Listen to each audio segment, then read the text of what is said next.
지난해 연말 11월 한국 대구의 한 식당에서 난동 사건이 일어난 것이 언론에 보도되었습니다. 식당 입구에서 한 서너 명 정도의 중학생들이 담배를 피고 있었는데 식당 주인이 나와서 걔들을 나무란 거죠. 그러자 화가 난 이 중학생들이 가서 친구들을 더 데리고 와서는 두 번에 걸쳐서 식당에 난입해서 테이블을 뒤집어 엎고 기물을 던지고 손님들을 쫓아내고 식당 주인을 죽이겠다고 위협하며 욕설을 퍼부었습니다. 출동한 경찰들에게도 욕설과 난동을 부리기를 멈추지 않았습니다. 이 소년들이 식당 주인을 위협하면서 하는 말이 우리는 촉법 소년이니까 널 죽여도 교도소 가지 않는다고 소리치며 그 식당 주인을 위협했다는 것입니다. 이 사건이 언론에 보도되자 다시 한번 그 촉법 소년 처벌 강화에 여론이 일었습니다. 촉법 소년의 연령을 낮추고 더 강력한 처벌을, 성인처럼 강한 처벌을 해야 된다는 것이지요. 촉법 소년이라는 말을 여러분 들어보셔서 아시겠습니다만 10살부터 14살까지 이 아이들은 미성숙한, 아직 성인이 되지 못한 미숙한 나이인데다가 교화의 가능성이 크다고 봐서 성인과 똑같은 죄를 지어도 성인처럼 형사처벌하지 않고 소년원 송치나 그와 같은 좀 약한 처벌, 교화에 중점을 둔 처벌을 하는 것이죠. 이런 사건이 일어날 때마다 이제 촉법 소년 논쟁이 일어납니다. 특별히 여론은 이 법이 너무 약해서, 처벌이 너무 약해서 이 소년들이 범죄를 저지르기를 두려워하지 않는다는 것이죠. 그러니까 더 강한 처벌을 하고 촉법 소년의 연령도 낮추고 성인들과 똑같은 처벌을 받아야 한다는 것입니다. 이 아이들이 그 식당에 들어가 한 짓을 생각하면 정말 좀 괘씸할 뿐 아니라 그 아이들의 그 말과 생각이 너무 참 황당하지 않습니까? 우리는 촉법 소년이니 당신을 죽여도 교도소 안 가 하고 자신 있게 외치는 말을 들으면 누구라도 화가 나고 참 기가 막히지 않을 수 없으리라 생각합니다. 비슷한 그 분노, 아주 개탄하는 그런 분노를 우리는 다른 때도 느끼죠. 흉악한 범죄자를 사형이나 혹은 영원히 사회에서 격리해야 마땅하다고 생각할 만한 사람을 해치고 여성을 유린하고 정말 언론에 끔찍한 그 범죄 행위가 보도된 이들이 막상 재판에 가면 이런저런 이유를 들어서 혹은 심신미약, 정상참작, 회개의 정의, 반성의 정의 있어 5년, 10년, 15년 이런 형을 받는 결과를 마주할 때마다 또 여론이 한 번씩 들고 일어나죠. 아니 그랬다가 5년, 10년, 15년 후에 그 사람이 나와서 또 다른 이에게 해를 하면 억울한 피해자가 또 얼마나 생길지도 모르는데 그런 사람을 사회에서 격리시켜 버리든지 한 짓을 보면 사형을 때려도 하나도 이상하지 않을 그런 흉악한 범죄자인데 어떻게 이런 가벼운 처벌로 판결을 할 수 있느냐, 또 여론이 들끓습니다. 비슷한 분노를 우리는 주변 국가들이 우리나라의 국익을 침해하거나 혹은 위협하거나 역사를 왜곡하거나 할 때마다 또 느끼죠. 그리고도 아무 제재를 받지 않는 것을 보면 강력한 정부가 혹은 강력한 나라가 좀 그런 못된 나라들, 정부들을 좀 징계해 줬으면, 좀 혼을 내줬으면 하는 그런 마음도 생기고, 그렇게 멀리 안 가더라도 우리가 곁에서 우리에게 고통을 주는, 상처를 주는 사람들이 아무런 제재를 받지 않으면 또 마음에 분개가 생기죠. 왜 저 사람들을, 저 동료를, 저 교우를, 심지어 자기 가족도 때로는 왜 저렇게 내버려 두는가. 좀 누군가가 저런 사람을 좀 혼을 내줬으면,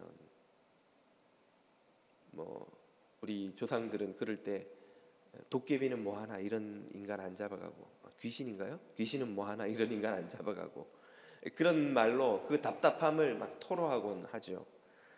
그렇게 문제를 일으키는 사람들을 강하게 징벌해 주기를 바라는 우리들의 모습을 만약에 우리의 영혼을 비춰주는 거울이 있어서 한번 비추어 본다면 거기서 우리는 어떤 모습을 마주하게 될까요? 그 거울에서 발견한 우리의 모습이 오늘 본문에 등장한 손에 돌을 들고 있는 이 율법사들의 그것과 많이 다른 것이라 할 수 있을까요? 오늘 우리는 요한복음 8장으로 들어갑니다.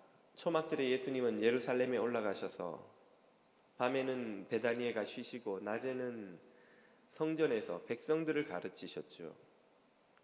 하루는 율법사들이, 바리새인과 서기관들이죠. 그들이 현장에서 가늠하다 발각돼 잡혀온 여인을 예수님 앞에 끌어다 놓고 예수님에게 어떻게 처리할지를 묻습니다. 그들은 예수님을 함정에 빠뜨리려는 것이었는데요. 그들의 논리는 완벽하죠. 여자는 현행범이고 율법에는 돌로 치라고 했고, 그들은 율법을 해석하고 가르치는 권위를 가진 율법사들입니다. 예수님이 그들의 도전에 이 돌로 치면 안 된다 반대하면 율법을 어긴 거니까 사내들인 공회에 고소할 수가 있죠. 고발할 거리를 얻습니다. 만약에 돌로 쳐서 죽여라고 하면 사형을 내릴 권리는 로마 정부에만 있기 때문에 로마 정부에다 이 예수님의 말을 꼬투리 잡아 고발할 거리를 또 얻는 겁니다. 예수님은 어떤 답을 하든 함정에 빠지게 되어 있는 완벽한 트랩을 이 율법사들이 만들어 예수님을 밀어 넣은 것이죠. 그들의 추궁에 예수님은 어떤 반응을 보이십니까? 이해할 수 없는 행동인데요. 땅에 엎드리셔서는 흙바닥에 뭘 손가락으로 계속 쓰시는 거예요. 뭘 쓰셨을까요? 오늘의 퀴즈. 맞추시는 분들에게는 제가 주일마다 점심을 사드리겠습니다. 2000년 교회 역사 동안 한 번도 누구도 알아내지 못한 이 답을 알아내면 그냥 신학 박사 학위는 그냥 따는 건데 말이죠. 답을 알 수는 없지만 힌트는 있습니다. 어쩌면 예수님은 예레미야 선지자의 이 말씀을 떠올리시면서 이런 행동을 하셨는지도 모르겠습니다. 17장을 보면 이렇게 나옵니다. 예레미야, 무릇 여호와를 떠나는 자는 흙의 기록이 되오리니 이는 생수의 근원이신 여호와를 버림이니이다. 이 표현은 의인의 이름은 생명책에 기록된다는 말씀과 대조되는 것으로 악인의 이름은 흙에 기록되어서, 흙에 기록한 이름은 바람 불고 그냥 물 지나가고 지워져 버리잖아요. 악인에게는 생명이 없다는 사실을 강조하는 구절이죠.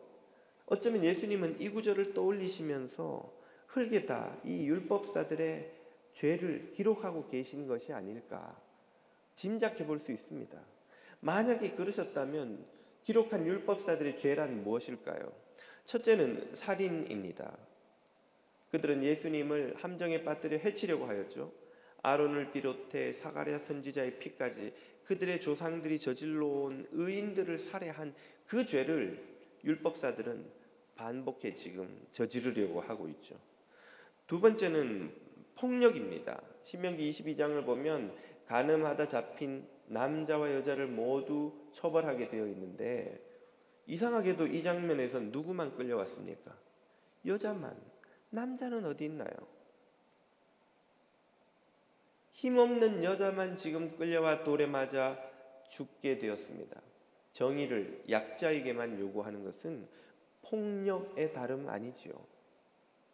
왜 국민들이, 백성들이 정부의 혹은 권력자의 정의를 인정하고 받아들이지 못합니까? 항상 그 정의가 약자들에게만 요구된다는 거예요.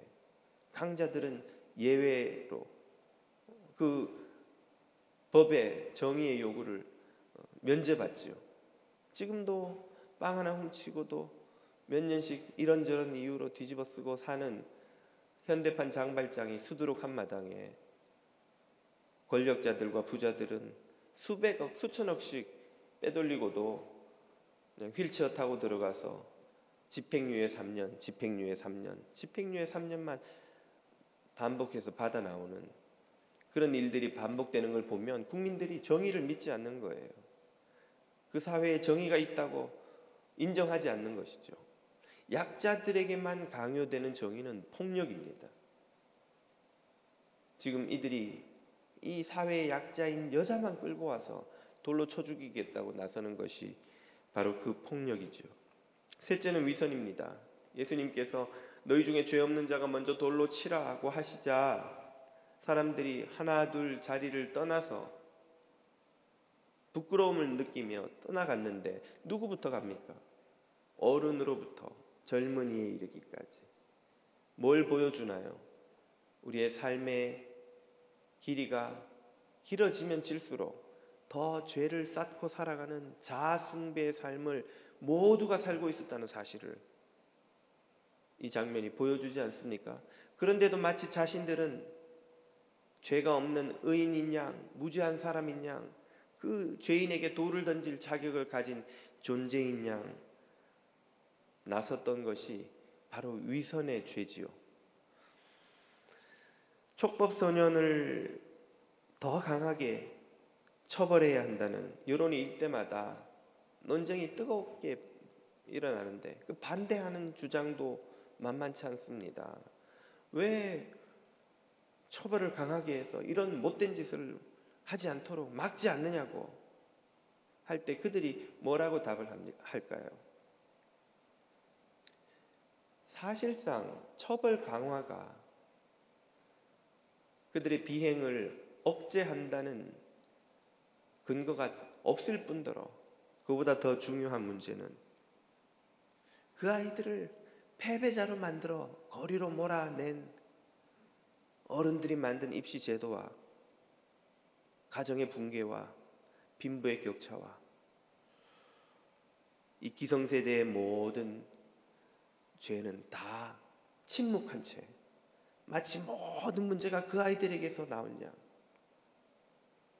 그 아이들이 태어날 때부터 비행소년으로 태어난 존재인 양 그들에게만 돌을 던지는 것이야말로 기성세대의 위선이자 책임회피이자 폭력이자 살인의 죄라는 것이죠. 그 아이들에게 갈 곳이 없게 만들어 놓고 그 아이들이 거리에서 몰려다니며 담배를 피는 것 말고는 할 일이 없도록 만들어 놓은 기성세대가 자신들의 잘못은 침묵한 채 그 아이들에게만 돌을 던지는 게 어찌 합당한 대처냐는 것입니다. 우리는 얼마나 쉽게 또 얼마나 자주 이 촉법소년들에게 돌을 던지려는 여론처럼 우리의 가족과 이웃과 타인에게 돌을 던지고 있는지 모릅니다. 우리가 사랑하는 가족들에게, 배우자에게 당신이 그 모양이니까 우리 관계가 이렇게 됐지. 당신의 잘못 때문에 우리 가정이 지금 이렇게 돼가고 있잖아.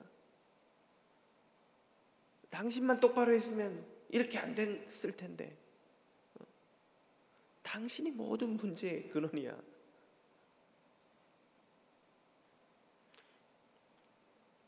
또 우리 자녀들에게는 얼마나 자주 또 쉽게 돌을 던집니까? 마치 우리는 그 나이 때 부모님에게 속 썩인 적이 단 한 번도 없는 것이냐. 엄마 말을 귀등으로도 안 듣지. 엄마 말 들으면 자다가도 떡이 나오는데 그 엄마 말 안 듣고 네 인생이 어떻게 되나 보라고. 자는 애를 깨워 떡을 먹이는 게 도대체 체할 텐데 왠지는 모르겠습니다만은 엄마 말을 들어야 자다가도 떡이 나. 아빠 말을 안 들어서 네가 인생이 그 모양이 되고 어떻게 되나 보라고. 마치 그 아이들이 겪는 문제가 다 그 아이들의 잘못인 양 무심코 때로는 무책임하게 돌을 우리는 던지지 않는지요. 그 돌을 던지려 할 때 우리가 깨달아야 하는 것은 돌 맞고 고쳐지는 인생은 없다는 것이죠. 돌 맞고 살아나는 인생은 없다는 겁니다. 던진 돌이 남기는 것은 상처와 분노밖에 없습니다. 율법은 정죄하고 고발하고 심판할 수 있을 뿐 사람을 치유하고 용서하고 살게 해주지 못합니다. 율법은 우리에게 돌을 던질 수 있을 뿐 우리를 회복시키지 못합니다. 우리를 치유하고 회복하고 살리는 것은 예수 그리스도의 십자가의 은혜인 줄 믿으시기를 축복합니다. 주님의 은혜만이 우리를 살게 합니다. 주님의 은혜만이 우리를 치유합니다. 주님의 은혜만이 우리에게 새로운 기회를 주십니다. 그래서 주님은 율법사들의 도전에 그래 다 같이 돌을 들고 이 여자에게 던져서 이 여자가 죄를 버리게 하고 고치게 하고 살게 만들자 그렇게 하지 않으셨죠. 돌을 던져서 그녀를 고칠 수 있었다면 살릴 수 있었다면 그렇게 하셨을 터인데 그렇게 하지 않으셨죠. 너희 중에 죄 없는 자가 먼저 돌로 쳐라. 그리고는 그녀에게 무엇이라 말씀하십니까? 11절입니다. 예수께서 이르시되 나도 너를 정죄하지 아니하노니 가서 다시는 죄를 범치 말라 하시니라. 나도 너를 정죄하지 아니하노니 그 자리에서 유일하게 그녀를 정죄할 자격을 갖추신 분께서 정죄하지 않기를 택하셨습니다. 그리고 그녀에게 새로운 기회를 주시죠. 가서 다시 새 삶을 시작해라. 새로 시작해봐라. 너에게 기회를 주노니 가서 다시 한번 새 삶을 시작해보아라. 주님이 이렇게 그녀에게 은혜를 베푸시고 그녀의 죄를 씻어주시고 그녀에게 새 인생을 주시기 위해서 하셔야 한 일이 있었습니다. 그냥 말로 잘 되어라 한다고 되는 게 아닌 거죠. 말로 괜찮다고 한다고 죄가 없어지는 게 아니기 때문에 그 죄를 씻기기 위하여 주님은 당신이 십자가를 지시고 그녀의 죄값을 당신이 몸이 찢기고 피 흘림을 당하심으로 다 지불하셨습니다. 당신이 죽으심으로 그녀에게 새 삶을 주셨습니다. 당신이 찢기심으로 그녀에게 용서를 주셨습니다. 주님은 그녀를 살리는 길은 돌을 던지는 것이 아니라 그녀에게 새 삶을 주시는 것이요 용서와 은혜를 베푸시는 것임을 아셨기에 당신이 십자가를 지심으로 그 은혜를 세상에 베풀어 주셨습니다. 이 은혜로 세상이 지탱되는 것입니다. 이 은혜로 우리의 인생이 지탱됩니다. 이 은혜로 우리의 가정도 지탱됩니다. 우리가 얼마나 많은 허물과 실수와 잘못과 그릇된 판단과 죄를 저지르며 살아왔는지를 생각하면 우리가 지금 이 순간 이 자리까지 와서 멀쩡하게 살아서 이 자리에 서 있는 게 기적이 아닐 수 없습니다. 우리의 가정은 주님이 주시는 이 은혜가 없으면 지탱되지 못합니다. 결혼식장에서 흰머리가 팥불이 되도록, 아니죠, 흰머리가 아니고 검은 머리가 팥불이 되도록, 흰머리 되도록 당신만을 사랑하겠노라고 굳게 서약해놓고는 언제 그랬냐는 듯이 배우자를 홀대하고 무시하고 상처 주고 외면하고 심지어 속이고 학대하고 온갖 잘못을 우리가 저질러 왔는데도 우리의 가정이 지탱되는 이유가 무엇입니까? 주님의 이 은혜가 우리에게 새로운 기회를 주시기 때문이죠. 배우자가 우리를 참아주고 용서하고 인내해 주기 때문입니다. 우리에게 새로운 기회를 주기 때문이죠. 우리는 부모에게 자녀가 은혜를 입는다고 생각하지만 반대로 부모도 자녀에게 은혜를 입습니다. 자녀만 부모의 은혜로 사는 게 아니에요.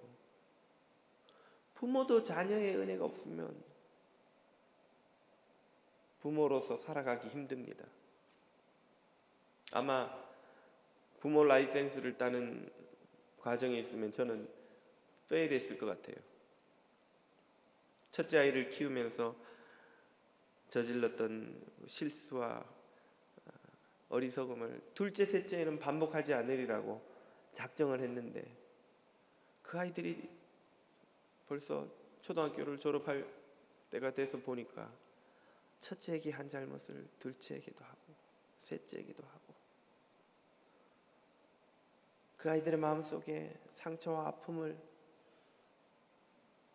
남기는 어리석은 짓을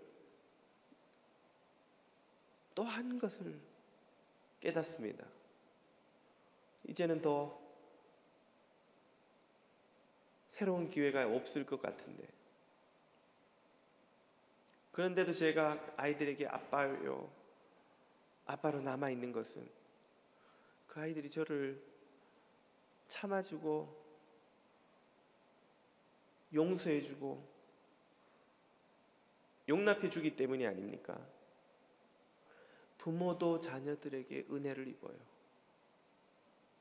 그 아이들이 저를 아버지로 더 이상 인정하고 싶지 않다고 말하지 않고 그래도 또 잊어버리고 마치 그런 일이 없었던 것처럼 저를 아빠라고 불러주는 것도 은혜입니다. 은혜. 특별히 우리 한국 부모들은 자녀들에게 용서를 구할 일이 많습니다.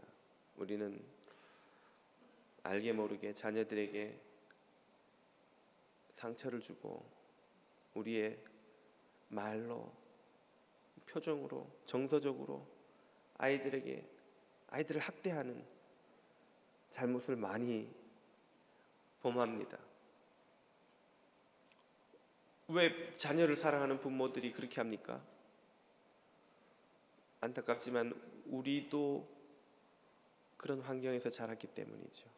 우리의 부모님들도 당신들이 그게 무슨 잘못인지도 모르고 자녀들을 학대하고 괴롭히고 상처를 주는 잘못을 많이 저질러 왔습니다. 그분들도 그렇게 자랐기 때문에 아이들에게 무엇이 필요한지를 몰랐고 나의 이 말과 행동이 아이들에게 어떻게 비추는지 아이들을 위로하고 격려하는지 상처 주고 낙심시키는지도 모른 채 많은 실수를 저질러 왔죠. 그 악순환을 주님의 은혜가 끊을 수 있는 줄로 믿습니다. 그 은혜가 우리 가정을 무너지지 않게 붕괴되지 않게 깨지지 않게 지켜주시는 거예요. 그 은혜로 우리는 지금까지 부부가 되어왔고 자녀와 부모가 되어왔고 흩어지지 않고 함께 사는 것입니다. 하나님의 은혜가 없었으면 불가능한 일이죠. 우리의 교우들, 친구들, 이웃들에게는 또 얼마나 많은 잘못을 우리는 저질러 왔던가요? 그런데도 불구하고 우리를 여전히 친구라고, 이웃이라고, 교우라고 인정해주고 함께 곁에 있어주는 것, 은혜가 아니고는 설명할 수 없는 일입니다. 우리의 나이가 들수록 산처럼 쌓여가는 허물에도 불구하고 돌 맞지 않고 살아가는 것 주님의 은혜인 줄 믿습니다. 그 은혜로 우리는 사는 거예요. 그 은혜로 사는 거예요. 3부 예배를 마치고 나오는데 한 교우가 저한테 그런 말씀을 하세요. 목사님, 그 난동을 부렸다는 아이들이 찾아간 식당 주인이 담배 피는 아이들을 보고 얘들아 밥 먹었냐? 니네 밥은 먹고 거기 그렇게 서서 서성이냐? 들어와서 밥이라도 먹고 가라. 그렇게 말해줬더라면 그 아이들이 과연 거기 들어가 난동을 부렸을까? 너무 안타깝습니다, 목사님. 그 이야기를 듣는데 제 마음에 은혜를 베푸는 사람이 어떻게 사는지가 깨달음이 오는 거예요. 작년에 아니죠, 올 1월부터 뉴욕 시장이 된 에릭 아담스를 여러분 뉴스에서 보셨으리라 생각합니다. 그는 자신을 브라운스빌의 아들이라고 부릅니다. 그가 태어나고 자란 브라운스빌은 브루클린에서 가장 흑인들이 많이 사는 타운이면서 빈곤율, 범죄율이 최고인 참 굉장히 힘든, 청소년들이 자라기 힘든 타운입니다. 지난 수십 년 동안 뉴욕주의 범죄율이 계속 지속적으로 하락하는데도 불구하고 이 브라운스빌만은 전혀 개선되지 않고 최고의 그 범죄율을 기록하며 참 뉴욕주의 범죄 수도라는 오명을 쓴 타운입니다. 이 타운의 상황을 개선시키기 위해서 막대한 예산과 더 많은 경찰력이 투입되었음에도 불구하고 상황이 개선되지를 않았습니다. 경찰들은 범죄자들을 더욱 엄격하고 가혹하게 다루었습니다만 그것은 그 범죄자들과 가족들에게 자신들이 부당한 대우를 받고 있다는 명분만 더 만들어주고 적개심만 키울 뿐 아무런 효과가 없었습니다. 그랬던 브라운스빌의 변화의 전기가 된 것이 2003년입니다. 시주택관리국장으로 취임한 조앤 야페는 브라운스빌의 상황을 개선시키기 위해 다른 접근 방법이 필요하다고 믿었습니다. 그는 자신과 뜻이 통하는 경찰 데이빗 글래스버그 경감을 발탁해서 그와 함께 청소년 범죄 중재 프로그램인 제이립 프로그램을 시작했습니다. 데이빗 경감은 경찰들에게 잡혀오는 그 흑인 소년들을 범죄자가 아니라 옆집에 상처받고 고통받는 아이로, 옆집 아이로 바라보는 이었습니다. 그는 경찰들이 그들에 대한 시선을 바꿔야 된다고 믿었습니다.